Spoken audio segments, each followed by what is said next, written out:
छूट पर पी चिदम्बरम और उनके बेटे कार्ति चिदम्बरम में मतभेद नजर आया, क्योंकि कार्ति चिदम्बरम ने बजट में टैक्स छूट का स्वागत किया। केंद्र सरकार ने अपने बजट में टैक्स छूट का ऐलान किया, लेकिन ये छूट नई टैक्स व्यवस्था अपनाने वालों को ही मिलेगी और उन्हें 7 लाख तक की आय पर टैक्स नहीं देना होगा। कार्ति चिदम्बरम ने सरकार के इस फैसले की तारीफ की। So any tax cuts is welcome because giving more money in the hands of the people.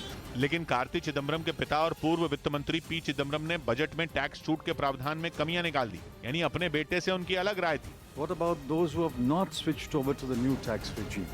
Has there been 1 rupee benefit for them?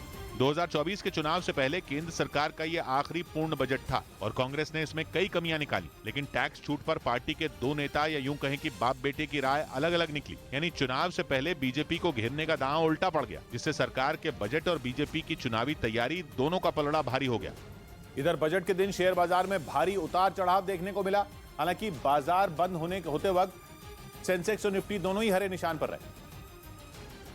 और दिन के वक्त जब वित्त मंत्री ने संसद में बजट पेश किया तो शेयर बाजार में काफी तेजी देखने को मिली। हालांकि कारोबार के आखिर में सेंसेक्स 158 अंक उछलकर 59,708 पर बंद हुआ, जबकि निफ्टी भी 45 अंक बढ़कर 17,616 पर बंद हुआ। उधर बीजेपी ने बजट की खास बातों को देश भर में नागरिकों तक पहुंचाने के लिए अभियान चलाने का फैसला कर लिया। इसके लिए 2 हफ्तों तक देश भर में बीजेपी कई प्रेस कॉन्फ्रेंस करेगी और आम लोगों तक बजट की खास बातों को पहुंचाएगी। केंद्रीय मंत्री देश के 50 बड़े शहरों में प्रेस कॉन्फ्रेंस करेंगे। इसके लिए बीजेपी के राष्ट्रीय अध्यक्ष जेपी नड्डा ने पार्टी नेताओं की एक समिति बनाई, जो 12 फरवरी तक केंद्र सरकार के बजट के प्रावधानों को जन जन तक पहुंचाएगी। इस बीच पश्चिमी मीडिया ने दावा किया कि अमेरिका पहली बार यूक्रेन को लंबी दूरी से सटीक निशाना लगाने वाले घातक हथियार देगा। बताया जा रहा है कि यह हथियार जल्द ही ज़ेलेंस्की की सेना को भेज दिए जाएंगे, ताकि यूक्रेन के सैनिक रूसी फौज को मुंह तोड़ जवाब दे सकें। पश्चिमी मीडिया के मुताबिक अमेरिका यूक्रेन को लंबी दूरी तक मार करने वाले rocket system, javelin anti tank मिसाइलें और दूसरे हथियार देगा। यानी अब ये जंग और ज्यादा भीषण हो सकती है। पश्चिमी देशों से मिले हथियारों के दम पर यूक्रेन अब तक रूस के साथ मुकाबला करने में कामयाब हुआ है, लेकिन अब पश्चिमी मीडिया का दावा है कि अमेरिका रूसी सेना पर कहर बरपाने के लिए पहली बार यूक्रेन को GLSDB यानी ground launched small diameter bomb देने जा रहा है। और एक बार यूक्रेन की सेना को यह हथियार मिल गया तो रूसी फौज की मुश्किलें बढ़ जाएंगी। इसकी मदद से ज़ेलेंस्की के सैनिक दूर से भी उस पर हमला करने में सक्षम हो जाएंगे, क्योंकि ground launch small diameter bomb की मारक क्षमता अचूक है। इस ताकतवर हथियार से 150 किलोमीटर दूर दुश्मन के ठिकानों को ध्वस्त किया जा सकता है। GPS से लैस ये घातक हथियार किसी भी मौसम में दुश्मन की सेना को धूल चटा सकता है। यही नहीं, GLSDB को टैंक और बख्तरबंद गाड़ियों का काल माना जाता है। यानी इस हथियार के मिलते ही यूक्रेन की सेना की ताकत कई गुना बढ़ जाएगी। पश्चिमी मीडिया का दावा है कि जल्द अमेरिका यूक्रेन को इसकी सप्लाई शुरू कर देगा।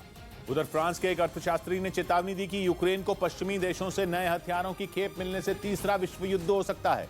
ज़ेलेंस्की रूस की फौज से लड़ने के लिए लगातार पश्चिमी देशों से आधुनिक हथियारों की मांग कर रहे हैं, और एक के बाद एक सभी पश्चिमी देश भी आगे आकर यूक्रेन की पुतिन के सैनिकों से भिड़ने में मदद कर रहे हैं। यही वजह है कि ये जंग 11 महीने तक खिंच गई, क्योंकि अगर यूक्रेन को अमेरिका समेत दूसरे पश्चिमी देशों का साथ नहीं मिलता तो रूस से मुकाबला ज़ेलेंस्की की फौज के लिए बहुत मुश्किल हो जाता। ऐसे में फ्रांस के उस अर्थशास्त्री का मानना है कि आगे भी अगर इसी तरह हथियारों की सप्लाई होती रही तो तीसरे विश्व युद्ध को होने से कोई रोक नहीं पाएगा।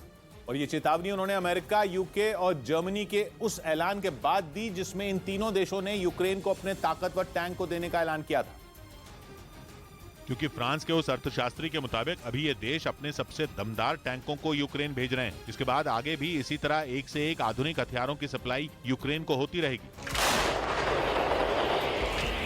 जिससे तीसरे विश्व युद्ध का खतरा बढ़ सकता है। ऐसे में उन्होंने सलाह दी कि ये समय शांति के रास्ते पर बढ़ने का है, ताकि यूक्रेन और रूस के रिश्तों में सुधार लाया जा सके। मैंने नहीं देखा इस तरह का चीट, इस तरह का क्रिमिनल माइंड पूरे जेल स्टाफ को ब्राइब कर देगा। मैं सोच भी नहीं सकता था। गवर्नमेंट फंक्शनरी को इम्पर्सनेट करता था, आवाजें बदलता था। टारगेट भी बहुत पावरफुल धनवान लोगों को करता है। ये एक ही चीज से रुक सकता है, अगर आप इसकी जीभ काटें।